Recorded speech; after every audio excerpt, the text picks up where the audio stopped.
अस्सलाम वालेकुम everyone, welcome and welcome back to my YouTube channel. My name is Fatima. I hope आप सब लोग ठीक ठाक होंगे। आज का जो व्लॉग है वो स्टार्ट हो रहा है चांद रात से। जैसे कि आज लास्ट रोज़ा है तो मैं अफ्तारी में फ्राइंग चीज़ों से हटके बना रही हूँ चिकन बर्गर्स। जब भी लास्ट रोज़ा आता है तो एक अपनी अलग ही एक्साइटमेंट होती है कि सुबह ईद है और दूसरी तरफ उदासी भी हो रही होती है और ये अजीब सी ना मिक्स सी फीलिंग होती है। इधर मैंने चिकन पैटी को फ्राई कर लिया और अब मैं इसको असेंबल करूंगी और साथ में मैंने मज़ेदार सी कॉकटेल सॉस बनाई है जो मैं स्प्रेड कर रही हूँ बंस के ऊपर और मज़ेदार सा यहाँ पे चिकन बर्गर बन रहा है। और अफ्तारी के टाइम पे ही मैंने साथ चाय भी बना लिया कि अच्छे से एंजॉय करें बर्गर के साथ। And I am so excited कि जो मेरा ईद का ड्रेस है ना वो स्टिच होकर आ गया है, जिसे मैं फिर अफ्तारी के बाद आपको दिखाती हूँ कि कैसा स्टिच होकर आया है। A few moments later. Tada, that's my dress जो कि बहुत ही ज्यादा रॉयल और ब्यूटीफुल लग रहा है। ईद के लिहाज से ये रॉयल ब्लू कलर ना बहुत ही ज्यादा परफेक्ट लग रहा है और इस ड्रेस की जो डिटेलिंग की हुई है ना टेलर ने बहुत ही अच्छी की हुई है और जो मैंने आगे से इसका डिजाइन सोचा हुआ है ना वो भी मैं आपसे शेयर करती हूँ, बल्कि आपको दिखाती भी हूँ। इस शर्ट की जो नेकलाइन है वो मैंने स्क्वायर शेप में रखवाई है। स्लीव्स की बात करूँ तो मैंने पफ स्लीव्स रखवाई है इसकी, जो कि एल्बो तक है और काफी स्लीक लुक देती हैं। फिर नेकलाइन पे भी और जो स्लीव्स पे भी ना मैंने ये मिनिमलिस्टिक सी मैंने लेस लगवाई है जो कि बहुत ही डिसेंट है और सिल्वर कलर की लगवाई है मैंने। और मोस्ट ट्रेंडिंग चीज जो कि रमजान में चल रही है वो है फर्शी शलवार। अच्छा, मैं इस फर्शी ड्रेस को ना ईद के फर्स्ट डे वेयर करूंगी। जैसे मैंने पिक्चर्स में इसका पाइंचा देखा था ना बिल्कुल वैसा ही स्टिच होकर है और बहुत ही ज्यादा डिसेंट और एलिगेंट वाइब दे रही है। इसकी जो लेंथ है ना शलवार की ये यूजुअल शलवार से ज्यादा होती है क्योंकि ये फर्शी है तो फिर जाहिर फर्श पे लगनी चाहिए ना। और ये क्लासिक डिजाइन जो है वापस आ गया ट्रेंड में और काफी ज्यादा डिसेंट और एलिगेंट लगता है। इधर मैं आपको क्लोजअप दिखा रही हूँ लेस का जो मैंने नेकलाइन पे लगवाई है और काफी मल्टी कलर में है जो कि बहुत ही ना अच्छा ब्लू कलर का शेड भी दे रही है। अब मैं आपसे ना इसका डिजाइन शेयर करने लगी हूँ जो मैंने इस शलवार के पाइंचे के लिए सोचा हुआ है। मुझे था कि एक बार ड्रेस जो है वो पूरा स्टिच होकर आ जाए, आइडिया हो जाए कि कैसा लग रहा है, नीड है कि नहीं उस डिजाइन की लगाने की। लास्ट वीडियो में जब मैंने शेयर किया था कि मैं फैब्रिक लेने गई हूँ और साथ ही मैंने ना ये स्टोन्स भी ले ली थी। सरोस्की स्टोन्स हैं और साथ में ग्लू ली थी।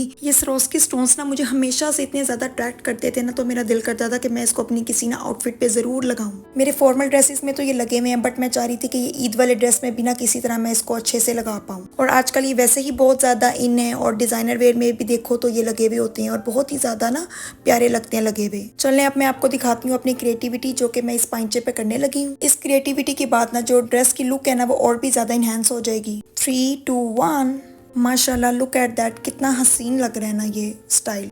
स्टार्टिंग में ना थोड़ा सा डिफिकल्ट हो रहा था इसको हैंडल करना इन स्टोन्स को ना, बट मैंने एक साइड पे पहले किया था तो उसको ड्राई होने दिया था, फिर मैंने इसको दूसरी साइड पे भी किया और फिर इस तरह से करके ना दूसरी साइड पे भी मैंने कर लिया। और अब आप इस ड्रेस की रॉयल्टी चेक करें कि कितनी ज़्यादा प्यारी लग रही है माशाल्लाह से। और अब ये क्लोजअप भी आपको दिखा रही हूँ कि इस तरह से ये स्टोन्स हैं। मैंने फर्शी सेट के ना ऑनलाइन भी काफ़ी आर्टिकल्स देखे थे बट वो बिल्कुल प्लेन थे, सिंपल से। बाजू भी इनकी बेशक ऐसी थी बट ना बिल्कुल ही सिंपल लग रहे थे, ईद के अकॉर्डिंगली नहीं लग रहे थे। तो जो ये मैंने खुद स्टिच करवाया है, खुद मैंने डिज़ाइन सब कुछ किया है तो ये अब लग रहा है ईद के अकॉर्डिंगली और इतना खूबसूरत लग रहा है। मेरे मुंह से सिर्फ डिसेंट और एलिगेंट वर्ड ही इसके लिए निकल रहा है। कल ईद है और सुबह ईद की नमाज के बाद हम लोग जाने वाले हैं नाना बू की कब्र पे। बुके और साथ में पेटल्स वगैरह रेडी किए हैं जो कि फिर कल लेके जाएंगे। इन खास मौकों पे जो हमारे प्यारे हमसे बिछड़ जाते हैं बहुत ज्यादा याद आते हैं। ये छोटा सा प्यार भरा जेस्चर है उनके लिए जो हर वक्त हमारे दिलों में हमेशा जिंदा रहते हैं। अब उनके जिक्र से ना मैं थोड़ी इमोशनल हो रही हूँ। 1 hour later.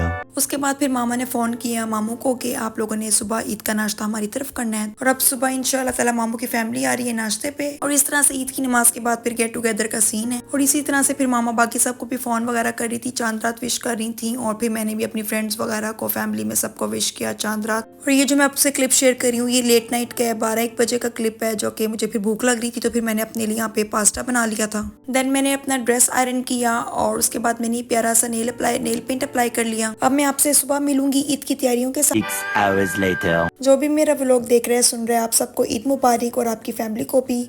और ऑब्वियसली ये लेट व्लॉग आपको मिलेगा तो फिर तब तक तो ईद गुजर चुकी होगी। चलें कोई बात नहीं, आप मेरा व्लॉग को एंजॉय करें। ये जो दुपट्टा मैं आपको दिखा रही हूँ ना ये मैंने बिल्कुल एग्जैक्ट एंड टाइम पे जाके मैंने बिल्कुल लिया था और ड्रेस मैंने बिल्कुल पहले लिया हुआ था तो ऐसे एग्जैक्ट मैच हो रहा है कि जैसे बिल्कुल इसी के साथ लिया गया हो। समटाइम्स इतनी सडन टाइम पे एग्जैक्ट मैचिंग हो जाती है ना कि दिल खुश हो जाता है कि इतनी exact matching. A few moments later. यहाँ पे मामा लोग चले गए थे अबू की कब्र पे और अब चलती है नीचे जाके टेबल सेटिंग करती हूँ और बर्तन वगैरह लगाती हूँ। जब बर्तन पहले से टेबल पे सेट होते हैं तो काम करना बहुत आसान हो जाता है। ये सेटिंग कंप्लीट करने के बाद फिर मैं जाऊंगी रेडी होने के लिए, तब तक मामा भी आ जाएंगी, नाश्ता भी ले आएंगी साथ में और उसके बाद फिर गेस्ट वगैरह भी आ जाएंगे सब। यहाँ पे मैंने टेबल सेट कर दी है। 1 hour later. यहाँ पे मामा लोग भी सब आ गए हैं और नाश्ता भी ले आए थे जो कि बहुत ही ज्यादा टेम्पटिंग और मजे का लग रहा है। चिकन की टिक्कियां हैं, साथ में पूड़ी हलवा है जो कि 1 महीने के बाद खाने लगे हैं और बहुत ही ज्यादा मजे का लग रहा है। साथ में दूसरे नान चने हैं और लस्सी है। ईद हो, देसी नाश्ते हो और फैमिली गेट टुगेदर हो, आय हाय हाय मजेदार सीन हो जाता है। और फिर हम लोग ने नाश्ते को मजे से एंजॉय किया और सबको ही नाश्ता बहुत मजे का लगा था क्योंकि था भी इतना मजे का ना, इसकी एक एक चीज बहुत मजे की थी और स्पेशली जो चने थे ना बहुत ही ज्यादा मजे के थे। देन बैठ के गप्पे शप्पे लगाई, उसके बाद चाय सेशन लगा जो कि मैं क्लिप्स रिकॉर्ड नहीं कर पाई प्रीवियसी की वजह से। मामू लोग फिर चले गए थे और उसके बाद फिर हम लोग काफी टाइम के बाद फिर हमने कहा कि अब क्या करें, बोर हो रहे हैं, तो फिर हम लोग फोटोशूट करवाने के लिए पार्क में आ गए थे। पिक्चर्स वगैरह यहाँ पे क्लिक की। अब मैं आपको वेयर किया हुआ ईद का ड्रेस दिखाने वाली हूँ जो कि पहनकर और भी ज्यादा स्टाइलिश लग रहा है। इधर मैं थोड़े से स्टाइल मार रही थी, ड्रेस में फ्लॉन्ट कर रही थी और वॉक करके आ रही थी, अपना ड्रेस दिखा रही थी कि कितना प्यारा लग रहा है। इस आउटफिट को वेयर करके जो मुझे फील हो रहा था ना, वो ट्रेडिशनल भी फील हो रहा था, देसी भी और स्टाइलिश भी। और सबको ही ना मेरा ये ड्रेस बहुत ज्यादा पसंद आया था। मामी भी आई हुई थी तो उनको भी मेरा ये ड्रेस बहुत ज्यादा प्यारा लगा। देन यहाँ पे मैं अपना पिक्चर्स वगैरह क्लिक करवा रही थी, तो साथ में एक लड़की भी थी, वो भी अपनी फैमिली के साथ ना पिक्चर्स वगैरह क्लिक करवा रही थी। तो मुझे कहती है आपका ये ड्रेस बहुत प्यारा लग रहा है। मैंने कहा थैंक यू। अब मुझे समझ ही ना है कि मैं और क्या कहूँ, मैंने कहा थैंक यू। और पर्सनली मुझे खुद भी ना ये ड्रेस काफ़ी ज़्यादा अच्छा लगा। शायद मैंने खुद भी इस पे काफ़ी ज़्यादा अपनी इनपुट की थी, मैंने खुद ये स्टोन्स वगैरह लगाए थे, तो इसलिए भी। बस फिर हम लोगों ने पिक्चर्स वगैरह सबने क्लिक करवाई। उसके बाद वापसी पे हम लोग आ रहे थे तो यहाँ पे पॉपकॉर्न वाला नज़र आ गया, तो फिर मैंने यहाँ पे कहा मैंने पॉपकॉर्न्स खाने हैं, तो यहाँ पे पॉपकॉर्न्स ले लिए थे। ये मेरे फेवरेट पॉपकॉर्न्स हैं, तो फिर मुझे होता है कि जब भी नज़र आए ना तो मैं प्रेफर करती हूँ कि मैं खा ही लूँ। 6.5 hours later. यहाँ पे मैं उठ गई थी और उसके बाद मैंने डिनर किया जो कि बिरयानी मज़ेदार सी। मुझे ना अभी भी ऐसे ही फील हो रहा था जैसे रोज़ा हो, इतना ज़्यादा ना खाने के लिए मुंह नहीं खुल रहा था, लग रहा था कि अभी भी रोज़ा ही है। 1 hour later. इसके बाद मुझे इतनी क्रेविंग हो रही थी मीठे की, तो मेरा दिल कर रहा था मुझे कहीं से ना कुल्फ़ी मिल जाए। तो फिर मैंने कुल्फ़ी की ऑप्शन नहीं थी तो मैंने कहा चलो किंग कुल्फ़ा ही मंगवा लेते हैं। जेबीज़ की मुझे कोल्ड कॉफ़ी याद आ रही थी, बट ऑब्वियसली बाहर इतना रश होना था तो फिर मैंने कहा फ़ायदा कोई नहीं है, इतने रश में लाइंस में खड़े रहो, तो फिर घर में ही मंगवा लेते हैं। ये आते आते ही थोड़ी सी मेल्ट भी होगी भी थी, लेकिन चलो खैर है, कोई बात नहीं। और जिन्होंने अभी तक मेरे चैनल को सब्सक्राइब नहीं किया हुआ तो मेरे चैनल को सब्सक्राइब कर लें, और जिन्होंने सब्सक्राइब किया हुआ है थैंक यू सो मच। और हाँ, आप लोग मुझे as an Eid gift subscribe भी कर सकते हैं। और आप लोगों की ईद कैसी गुजरी, आपने ईद पे कौन सा कलर का ड्रेस पहना हुआ था, तो आप लोग मुझे कमेंट्स में ज़रूर बताइएगा। मैं आप लोगों के कमेंट्स वगैरह ज़रूर पढ़ती होती हूँ और रिप्लाई भी करती हूँ। 1 hour later.